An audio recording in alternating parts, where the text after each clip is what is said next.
चाहूंगा भारतीय राष्ट्रीय कांग्रेस के हमारे प्रत्याशी आदरणीय बसंत कुमार जी से कि आप वहीं से संक्षिप्त शब्द। बसंत कुमार जिंदाबाद, बसंत कुमार जिंदाबाद, हरीश रावत जिंदाबाद।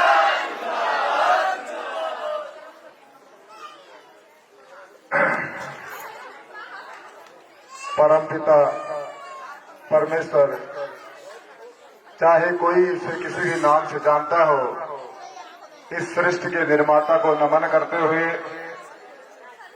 आज इस कत्यूर के गरुड़ क्षेत्र के कत्यूर घाटी में हमारे इस चुनावी जनसभा में आज के हमारे कांग्रेस पार्टी के उत्तराखंड के मुखिया, हमारे आदर्श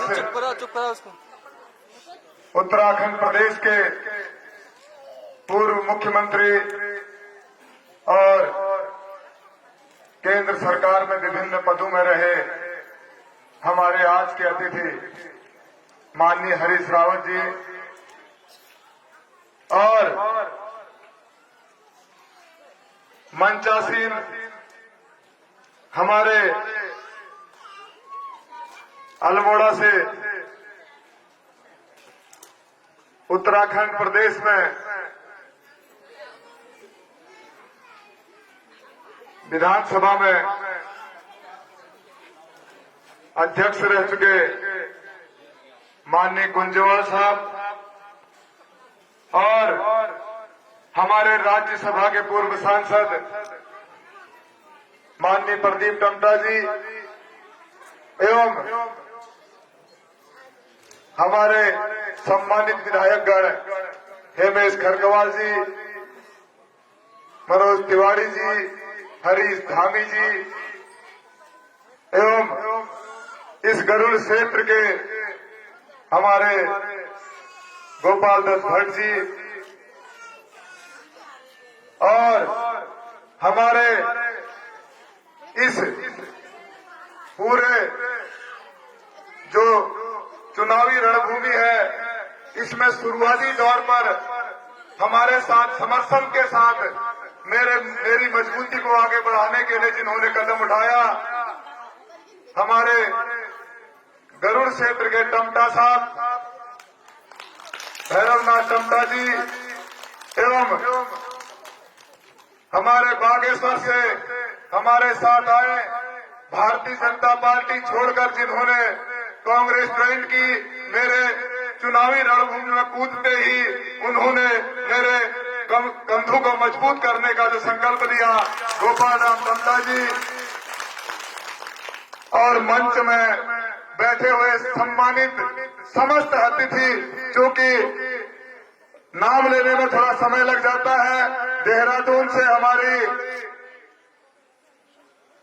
शांति रावत जी, अलका पाल जी, मैंने टेलीविजन स्क्रीन पर डिबेट करते हुए बहुत टाइम आपको देखा हुआ है, और कांग्रेस 80 प्रकोष्ठ के अध्यक्ष माननीय दर्शन लाल जी, साथियों एवं यहाँ पर उपस्थित समस्त जनता, और मैं अपने साथ एक आदमी का नाम जोड़ता हूँ, ये बागेश्वर विधानसभा को 2 भागों में विभाजित करता हूँ। मेरे बड़े भाई के रूप में जिन्होंने गरुड़ का बेटा बनकर गरुड़ क्षेत्र में अपनी परचम लहराने के लिए पूरा संघर्ष किया है, माननीय ललित भरद्वाज जी,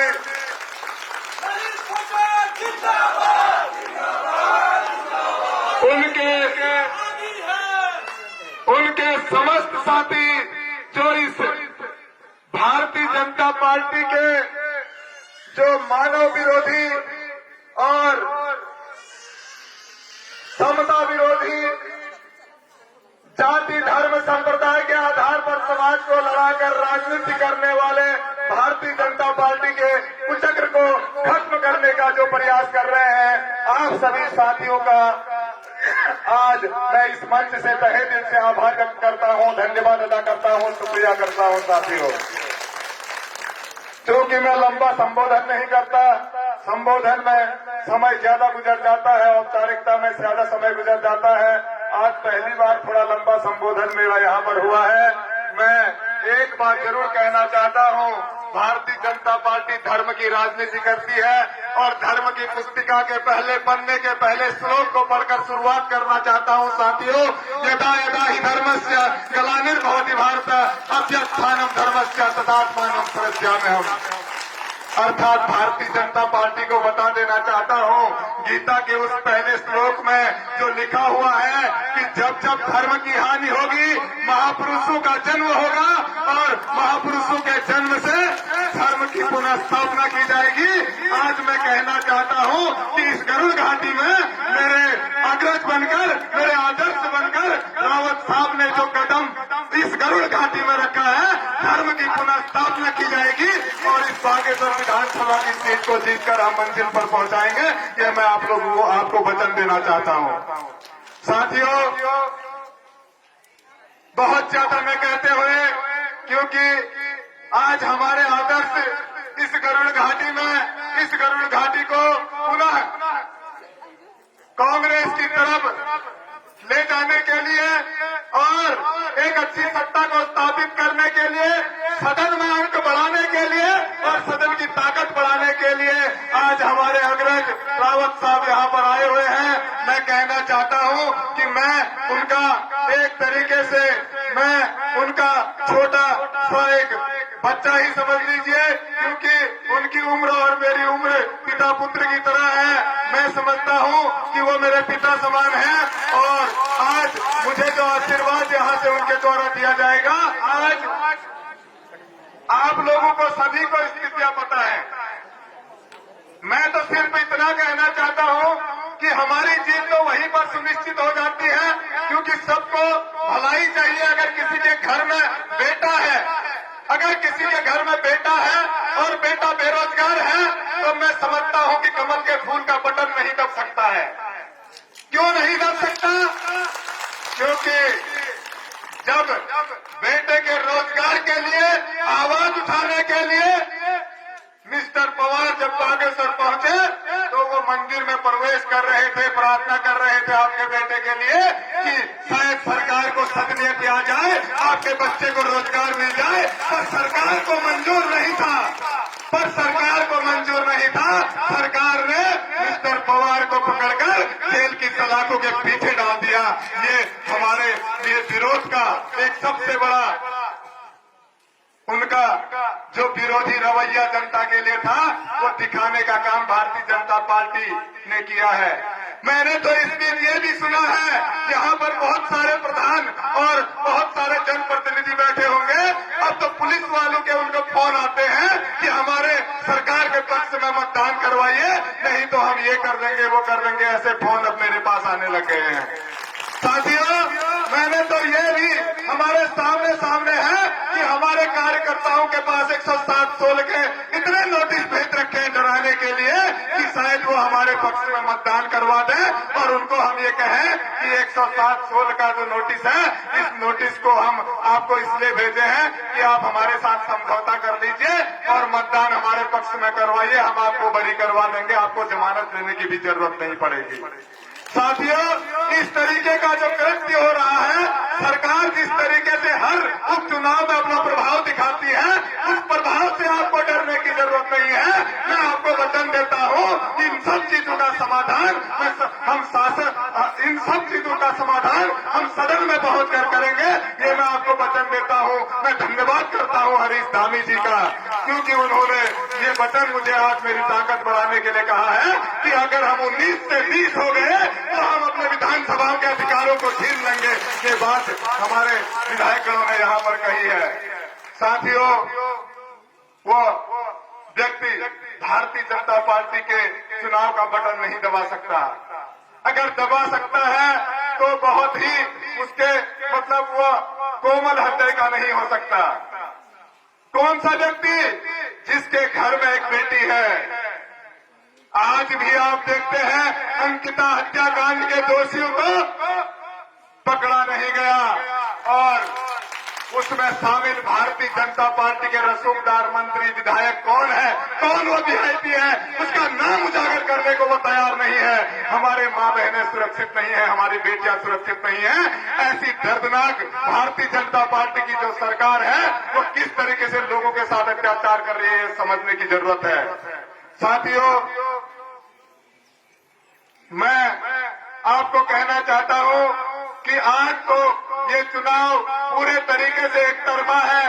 केवल जाकर बताइए कि इस तरीके की संवेदनहीन सरकारों को के पक्ष में दोबारा से एक विधायक जिताकर नहीं भेजा जा सकता है। आज एक चीज बड़ी सामने आ रही है, आपके साथ वीडियो क्लिप के माध्यम से और मीडिया के माध्यम से भी आ रहा होगा।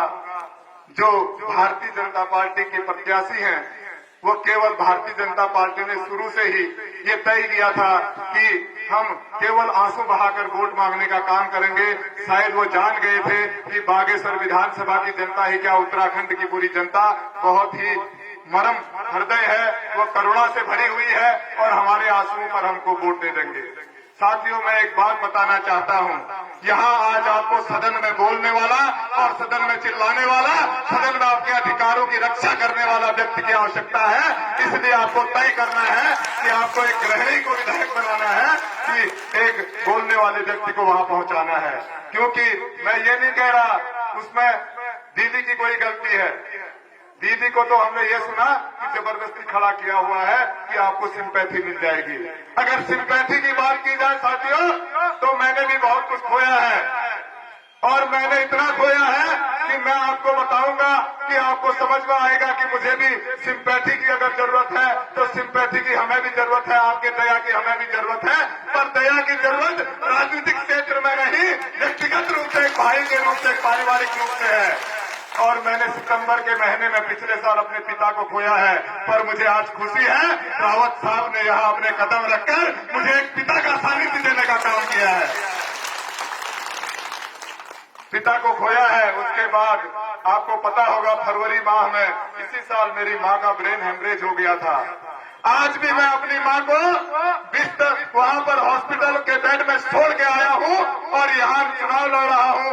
और ऐसा भी समय था आज से 2 महीने पहले कि ऊपर वाले फ्लोर पर हॉस्पिटल के मैं एडमिट था और नीचे वाले फ्लोर पे मेरी माँ एडमिट थी। पर आपकी दुआओं से मैं स्वस्थ होकर यहाँ पर खड़ा हूँ और आज चुनाव लड़ रहा हूँ। आप लोगों से कहना चाहता हूँ कि सिंपैथी, सहानुभूति जैसी बातें राजनीति में लागू नहीं होती हैं। अगर लोग होती हैं तो मैं भी आपका भाई हूँ, 2 बार चुनाव लड़ चुका हूँ, तीसरी बार ये विपरीत परिस्थितियों में आपके सामने पुनः खड़ा हूँ। साथियों, आप लोगों को सोचना है कि किसे कहाँ पहुँचाना है। मैं तो सिर्फ आपके आशीर्वाद का आकांक्षी हूँ और आपके प्यार और स्नेह के लिए हमेशा बागेश्वर से चुनाव लड़ता रहा हूँ, आपके बीच आता रहा हूँ।